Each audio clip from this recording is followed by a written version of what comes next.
Buenas noches y bienvenidos a Radio Intensa. En la penumbra de hoy nos vamos a sumergir en una historia que de verdad hiela la sangre. Una historia que, paradójicamente, empieza con un final. El 10 de mayo de 1994, en una prisión de Illinois, un hombre recibe la inyección letal. Sobre él pesaban 21 cadenas perpetuas y 12 sentencias de muerte. Pero antes de desentrañar quién era este sujeto, planteamos una pregunta. ¿Le temen a los payasos? Quizás, al final de este análisis, su opinión cambie para siempre.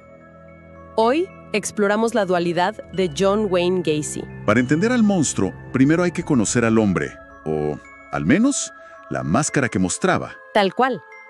John Wayne Gacy, nacido en 1942, era el único hijo varón en una familia norteamericana muy arquetípica, ¿no? Devota, republicana, pero la relación con su padre, un maquinista muy rudo, marcó toda su infancia. Totalmente. El padre era alcohólico y sobre todo muy agresivo verbalmente. Lo llamaba afeminado, se burlaba de su sobrepeso y, lo que es peor, menospreciaba cada uno de sus logros. Y ahí está el contraste terrible, ¿viste? Porque por fuera, Johnny era un buen estudiante, era sociable, participaba en los Boy Scouts, en la iglesia, un pibe que laburaba y se esforzaba un montón por esa aprobación paterna. Una aprobación que nunca, pero nunca llegó. Y acá se observa la primera gran contradicción.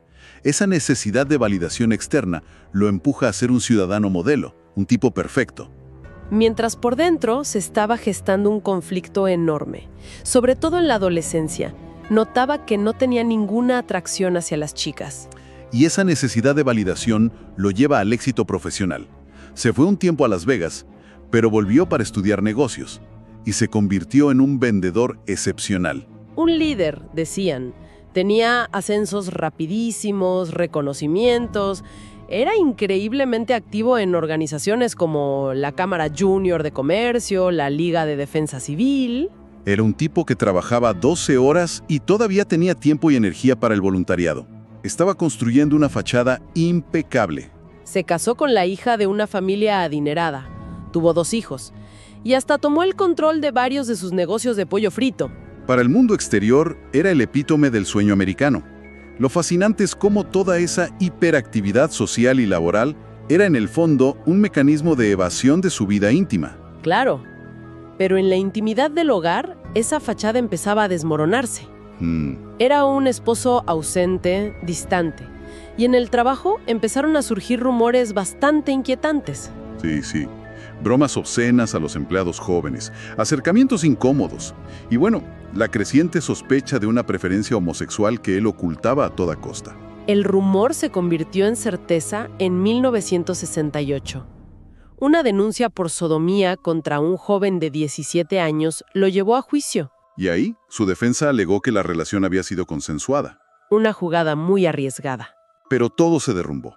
Se descubrió que contrató a alguien para golpear al joven y evitar que testificara. El resultado fue una condena de 10 años de cárcel. Lo perdió todo. Todo. La esposa se divorció, perdió el trabajo, la casa, los amigos. Su padre murió sin preguntar por él. Parecía el fin. Parecía. Sin embargo, incluso en prisión, su extraña habilidad para la manipulación volvió a brillar. Se convirtió en el reo modelo. Disciplinado, voluntario, servicial. Se ganó el respeto de todos, desde los guardias hasta los mafiosos. Y en solo 18 meses, estaba libre. De regreso en Chicago, en libertad condicional, Gacy reinició su vida con una energía imparable. Con la ayuda de su madre, compró una casa en el barrio de North Park. Una casa con un detalle arquitectónico que sería clave. ¿Cuál? Un espacio hueco debajo, entre el suelo y la estructura. Y rápidamente se convirtió en el vecino perfecto. Amable, servicial, el alma de las fiestas. Fundó su propia empresa de mantenimiento y pintura, PDM, y su éxito volvió a ser rotundo. Hasta se volvió a casar. Pero había algo raro en la casa. Un olor. Sí, un olor persistente, muy desagradable. Los visitantes lo notaban. Su nueva esposa, Carol, también. Y él siempre tenía una excusa. ¿La humedad? ¿Hongos? ¿Cañerías rotas? Este es el periodo donde la dualidad de la que hablamos llega a su máxima expresión. Partido Demócrata y en funciones de caridad disfrazado de Pogo el payaso. Visitaba hospitales, hacía trucos de magia, regalaba globos a niños enfermos. Era una figura queridísima por la comunidad. Hay una foto famosa con la esposa del presidente Jimmy Carter. Y su empresa contrataba casi exclusivamente a jóvenes de apariencia frágil. Él decía que quería sacarlos de las calles. Mientras el payaso sonreía, el monstruo cazaba. Tal cual. La segunda esposa de Gacy, harta de la violencia repentina, de la distancia y de encontrar fotografías, grotescas, lo abandonó. La casa quedó para él solo, sin nadie que cuestionara el olor. Sin nadie que interrumpiera sus fiestas. Paralelamente, la policía de Chicago notaba un aumento en las desapariciones de hombres jóvenes. Pero no había pistas, solo el vacío que dejaban. Varios de los jóvenes empleados de Gacy desaparecieron. Y cuando le preguntaban, él decía que no sabía nada. Hay un caso que demuestra su descaro. El auto de un joven desaparecido, un Plymouth Satellite, fue encontrado en posesión de Gacy. ¿Y qué dijo él? Dijo que se lo había comprado al chico. Y la policía le creyó, le devolvieron el vehículo. No te puedo creer. El joven, obviamente, nunca apareció. La pieza que derribó todo el dominó fue la desaparición de Robert Piest, un chico de 15 años. La madre recordó que su hijo tenía una cita de trabajo con un contratista. Un tal John Wayne Gacy. Exacto. El teniente a cargo del caso, al investigar, descubre los antecedentes de Gacy como ofensor sexual. Y obtiene una orden de registro. La primera búsqueda no encuentra nada concluyente. Pero el olor del espacio bajo la casa llamó la atención de un detective. En una segunda búsqueda, llamaron a un forense. Y apenas se acercó al hueco bajo la casa, su diagnóstico fue inmediato y escalofriante. ¿Dijo? Hay cuerpos. El olor es a muerte. Y comenzaron a excavar. La escena era macabra. Un cuerpo tras otro. Algunos enterrados juntos en el mismo agujero. Un cráneo con un trapo atragantado en la boca. La tierra helada del invierno dificultaba todo, pero los cadáveres seguían y seguían apareciendo. Acorralado, Gacy confesó. Sí, pero no como un hombre arrepentido. Creó un alter ego, Jack Hanley, a quien culpaba de los asesinatos. Alegó tener múltiples personalidades, ser víctima de impulsos que no podía controlar. Su defensa intentó declararlo incompetente para ser juzgado por demencia, pero la fiscalía demostró lo contrario. Gacy era un asesino meticulosamente organizado. Claro, fundó una empresa para tener un flujo constante de víctimas. Ocultaba los cuerpos cuidadosamente, planeaba cada detalle. No había locura. No, había una maldad calculada. El modus operandi era aterrador.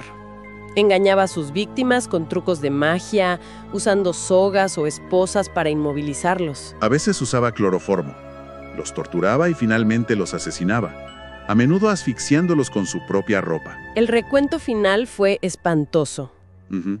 29 cuerpos encontrados bajo su casa.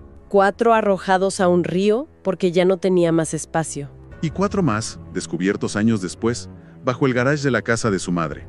Lo más triste, quizás, es que de todas las víctimas, 9 cuerpos nunca fueron identificados. 9 jóvenes borrados de la existencia, sin que nadie los reclamara. En el corredor de la muerte, Gacy pasó su tiempo pintando. ¿Pintaba payasos? ¿Autorretratos macabros?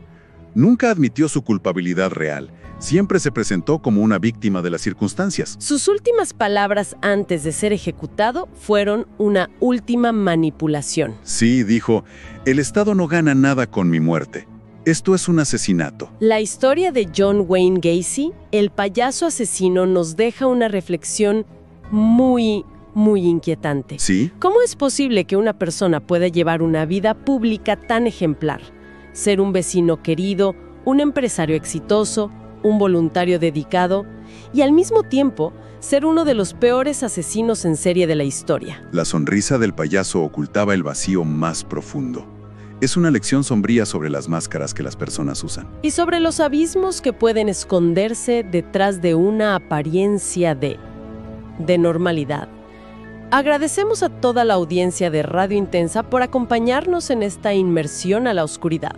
No olviden suscribirse, dar like y dejar sus comentarios. Su interacción nos permite seguir explorando estos enigmas. Descansen, si es que pueden. Hasta la próxima, amigos del misterio.